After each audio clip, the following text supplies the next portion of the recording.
கர்த்தருடைய பரிசுத்த நாமத்திற்கு மகிமை உண்டாவதாக. இன்றைக்கான அனுதின ஆவிக்குரிய ஆகாரம். யாக்கோபு பதான் அராம்ல இருந்து சீகேமுக்கு வந்து வருடங்கள் உருண்டோடுச்சு. யாக்கோபும் அவனுடைய குடும்பமும் அந்த தேசத்துல நல்ல குடியேறி இருந்தாங்க. அவங்க அந்த தேசத்து மக்களால ஏற்றுக்கொள்ளப்பட்டிருந்தாங்க.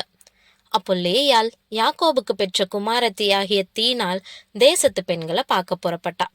அவ அப்பாவித்தனமா தேசத்துல இருக்கக்கூடிய தன்னுடைய தோழிகள் சில பேரை பார்க்க போயிருந்தா. ஆனா அவ எதிர்பாராத விதமா அந்த தேசத்து பிரபுவின் கண்கள்ல பட அவன் அவளை கெடுத்து தீட்டுப்படுத்துறான். சீகேம் செஞ்சது மிகப்பெரிய தவறு. இருந்தாலும் தீனால திருமணம் செஞ்சு கொள்றது மூலயமா தான் செஞ்ச தவறுக்கு பிராயச்சித்தம் செய்ய விரும்புறான். பலாத்காரம் செஞ்சவன் தன்னால பாதிக்கப்பட்ட பெண்ணை திருமணம் செய்யறதுன்றது அரிதான செயல்தான். சீகேம்ன்றவன் அந்த தேசத்தின் அதிபதி. இளவரசனா தான் விரும்பினதை செஞ்சு அதுல இருந்து ஈஸியா விடுபட முடியும். ஏவியனான ஏமோரின் மகனா தேசத்தின் அதிபதியா இருக்கக்கூடிய பாக்கியத்தை அவன் தவறா பயன்படுத்துறத தடுக்க எந்த சட்டமும் இல்லை. அந்த காலத்துல தேசத்தின் ஆட்சியாளர்கள் தான் சட்டத்தையும் நீதியையும் தீர்மானிச்சாங்க.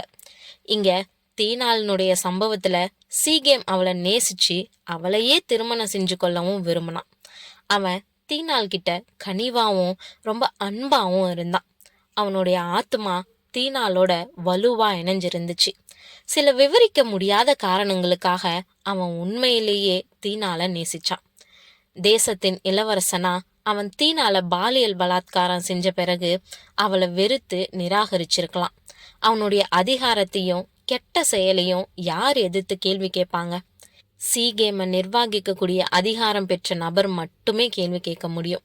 ஆனா அது அவனுடைய தந்தையா இருந்தது அவனுக்கு சாதகம்தான்.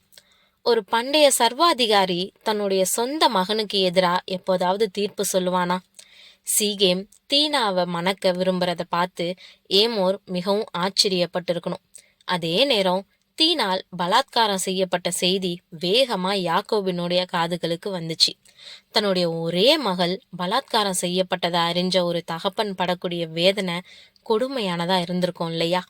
யாக்கோபு தன்னுடைய மகன்கள் வயல்கள்ல இருந்து திரும்பி வர மிகுந்த கட்டுப்பாட்டோட அமைதியா இருந்தான். அவங்க வந்ததும் அவன் நடந்ததை அவங்க கிட்ட தெரியப்படுத்துறான். நிச்சயமா எல்லா சகோதரர்களுக்குள்ளும் அது இருதயத்தை உடைக்கக்கூடிய செய்தியா இருந்திருக்கும். தீனாளினுடைய சகோதரர்கள் ஆத்திரத்துல கொதிச்சாங்க, துக்கத்துல வேதனையா இருந்தாங்க. அவங்களுடைய கோபமும் அப்பட்டமா தெரிஞ்சிச்சு. அவங்களுக்கு இருந்தது ஒரே ஒரு சகோதரி. வெளிப்படையா அவ எல்லா சகோதரர்களாலும் ரொம்ப நேசிக்கப்பட்டு பாதுகாக்கப்பட்டா. ஆனா அவ இப்படி பலாத்காரம் செய்யப்பட்டான்றத அவங்க நினைக்கும் போது அது அவங்க இருதயத்தை கிழிச்சுது. அதே நேரம் ஏமோர் தன்னுடைய மகனுடைய வேண்டுகோளின்படி தனிப்பட்ட முறையில யாக்கோபை பார்க்க போறான். தன்னுடைய மகன் சீகேம் தீனாள் மேல கொண்டிருந்த அன்பை அவன் புரிஞ்சுக்கிட்டான். தான் மகனுக்கு அவங்க பெண்ணை கொடுக்கும்படி தாழ்மையா வேண்டுகோள் வைக்கிறான். அவன் அவர்களோட பேசி, என் குமாரனாகிய சீகேமின் மனது உங்கள் குமாரத்தியின் மேல் பற்றுதலாயிருக்கிறது. அவளை அவனுக்கு மனைவியாக கொடுங்கள். நீங்கள் எங்களோடே சம்பந்தம் கலந்து உங்கள் குமாரத்திகளை எங்களுக்கு கொடுத்து எங்கள் குமாரத்திகளை உங்களுக்கு கொண்டு எங்களோடே வாசம் பண்ணுங்கள். தேசம் உங்கள் முன்பாக இருக்கிறது. இதிலே குடியிருந்து வியாபாரம் பண்ணி பொருள் சம்பாதித்து அதை கையாண்டு கொண்டிருங்கள் என்றான். சீகேமும் அவள் தகப்பனையும் அவள் சகோதரரையும் நோக்கி, உங்கள் கண்களில் எனக்கு தயவு கிடைக்க வேண்டும். நீங்கள் என்னிடத்தில் எதை கேட்டாலும் தருகிறேன். பரிசமும் வெகுமதியும் நீங்கள் எவ்வளவு கேட்டாலும் உங்கள் சொற்படி தருகிறேன். அந்த பெண்ணை மாத்திரம் எனக்கு மனைவியாக கொடுக்க வேண்டும் என்றான்னு 8-12 வரை உள்ள வசனங்கள்ல நம்ம வாசிக்கிறோம். ஆனா அதுக்கு யாக்கோபு எந்த பதிலையும் கொடுக்கல. அதுக்கான காரணம் நமக்கு விளக்கப்படல. ஆனா அவனுடைய குமாரர் தந்திரமா பேசி அந்த பட்டணத்து எல்லா மனிதரையும் கொன்று போடுறாங்க. சீகேம் இவங்க சகோதரிக்கு செஞ்சது மன்னிக்க முடியாத குற்றம்னா இவங்க செஞ்சது மன்னிக்க முடிஞ்ச குற்றமா? தங்களுக்கு ஏற்பட்ட தீமைக்காக இவங்க மற்றவங்களுக்கு செஞ்ச தீமை ஏற்கத்தக்கதா? பிரியமானவர்களே, கண்ணுக்கு கண் பல்லுக்கு பல்ன்றது பழைய ஏற்பாடு. ஆனா தீமைக்கு தீமை செய்யாதிருங்கள்ன்றது ஆண்டவராகிய இயேசு கிறிஸ்துவனுடைய வெளிப்பாடு. நமக்கு தீமை செய்யறவங்கள பொறுப்பது இன்னைக்கு பெரும் பாடுன்னு நாம பழி வாங்க துடிப்போம்னா நிச்சயம் நாமளும் மன்னிக்கப்பட வாய்ப்பே இல்லைன்றத நாம நினைவுல வைப்போம். நம்மளை விரோதிக்கிறவங்க இல்ல நமக்கு தீமை செய்யறவங்களுக்கு நாம மன்னிப்பு கிடைக்கவும் நன்மை உண்டாகவும் ஜெபிக்கிறவங்களா இருக்கிறது ரொம்ப அவசியம்.